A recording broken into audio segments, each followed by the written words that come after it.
చేసుకున్నందుకు సంతోషం. నలువైపుల నుంచి చేసిన వారు మీరు. కాబట్టి తెలుగు జాతి మనది, నిండుగా వెలుగు జాతి మనది. మన మాతృభాష తెలుగు, మన రక్తఘోష తెలుగు అని నిరూపిస్తున్నారు, మీరు నిరూపించబోతున్నారు. ఇప్పుడు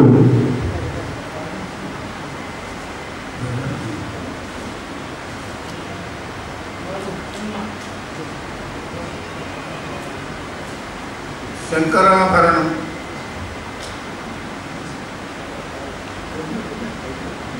స్వాతిముత్యం, స్వాతి కిరణం, సాగర సంగమం,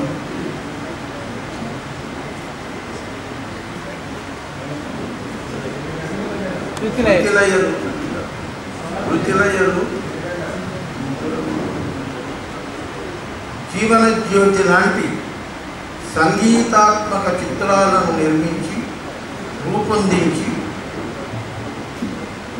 ఒక చిత్రంలో సంగీతం అంటే ఇలా ఉండాలి, గీతం అంటే ఇలా ఉండాలి, దాని చిత్రీకరణ ఇలా ఉండాలి అని పదే పదే నిరూపిస్తూ వచ్చిన చెప్పిన దాన్ని బట్టి కొంత అవగాహన కలిగిన అందరికీ స్వాగతం.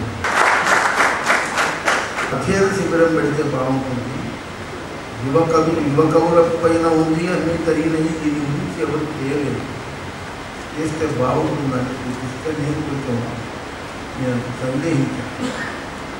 నేను కవిగా ఉంటున్నాను, సంస్థా నిర్వాహకులుగా ఉంటున్నాను, సినీ రచయితగా కూడా ఉన్నాను. కాబట్టి బాగుండలేదు కాదని శివారెడ్డి రామకృష్ణరావు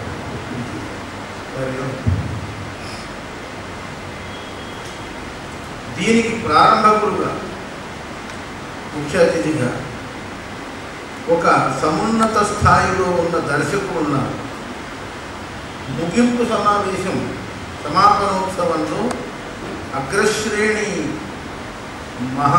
మహానటులు కవి సమ్రాట్ నట సమ్రాట్ డాక్టర్ అక్కినేని నాగేశ్వరరావు గారు రాబోతున్నారు. ఇటు దర్శకులు, అటు నటులు, మధ్యలో మనం ఇక 4 మాటలు, కొన్ని మాటలు చెప్తాను. పెట్టి రూపొందించాను కదా.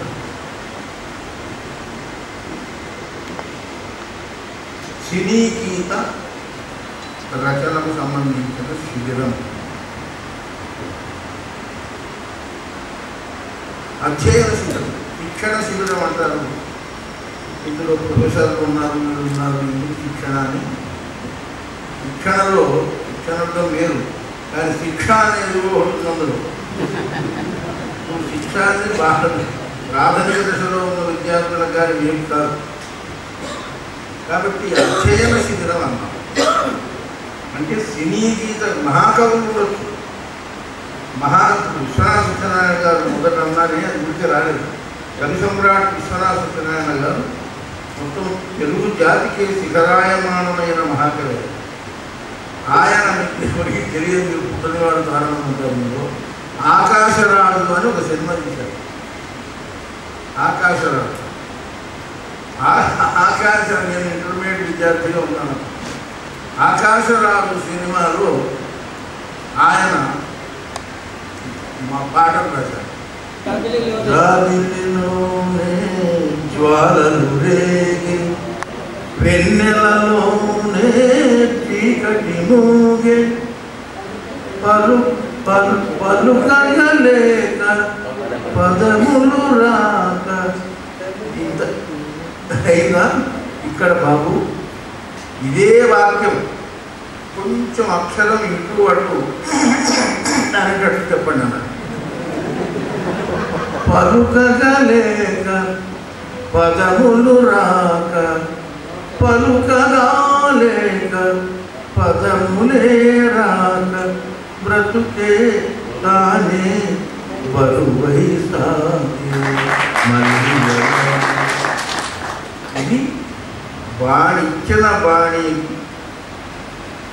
ప్రత్యక్షరం అందుకు అనుగుణంగా ఉండేటట్టుగా రచన చేసే విధానం.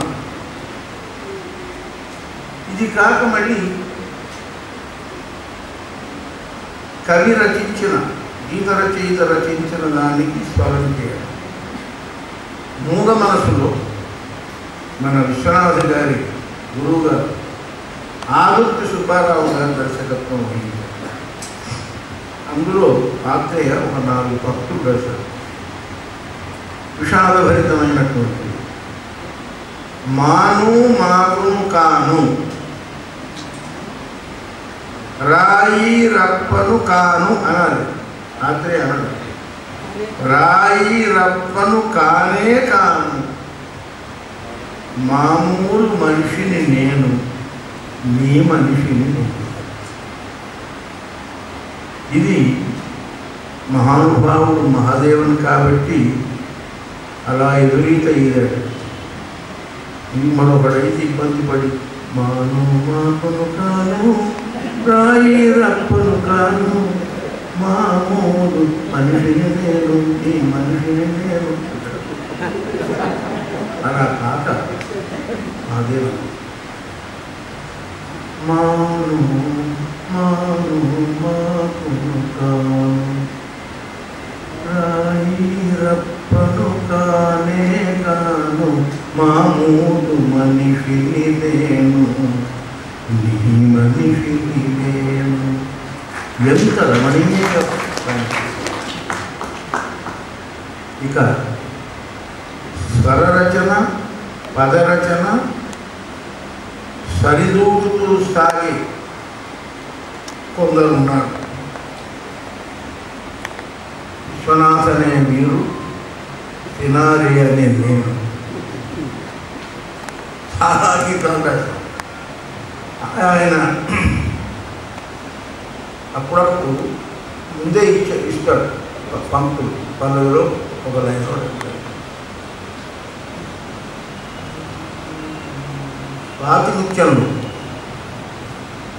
స్వాతిముత్యంలో ఒక జోరపాట, లాలిపాట. దాని సంగీత దర్శకుడు ఇళయరాజా. ఇళయరాజా ఇంకా రాలేదు, మేము కూర్చున్నాం. సన్నివేశం ఏమిటో చెప్తున్నారు. చెప్పి విశ్వంగా అన్నారు. నేను విశ్వంగా అని అంటుంటాను మొదటి. ఒక దీనికి ఆయన వచ్చేలోగా మనం కొంచెం రాసుకుందాం పల్లవి అని వటపత్రశాయికి వరహాలలాలి అని వారిచ్చారు. అనుకున్నా రెండో పంక్తి నాది. మీరే దర్శకులు కాబట్టి ఇందులో సగభాగం వచ్చేసింది.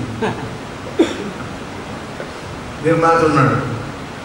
అప్పుడు ఇళయరాజా చెప్పారు, ఏమండి ఈ ట్యూన్ రెడీగా ఉంది వినిపించమంటారా? ఇళయరాజాలో ప్రత్యేకత ఏమిటంటే అతను ఎప్పుడు ఒకే ట్యూన్ చేస్తాడు.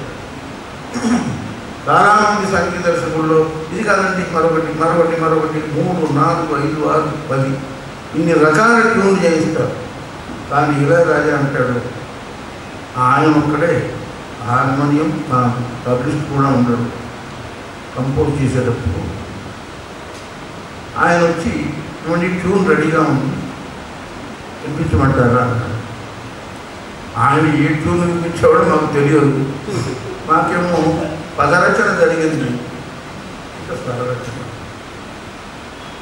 అప్పుడు విశ్వంగా చెప్పారు, రెడ్డి గారు మేము ఇలా అనుకున్నాం, పల్లవి అనుకున్నాం, మీరు ఏమనుకోకపోతే ఇది బాగా మీకు తృప్తికరంగా లేకపోతే మీరు ఇచ్చిన బాణీకే నేను రాస్తాను,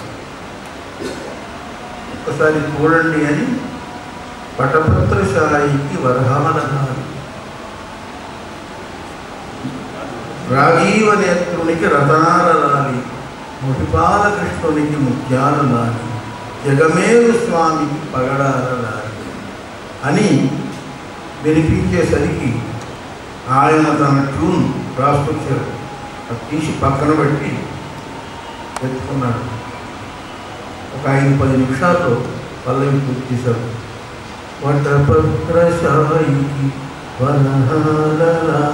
లాలి పాడినట్టు ఉండాలి, కానీ లాలి నిదురపో పాప నిదురపో, ఇవి చాలా వచ్చినాయి.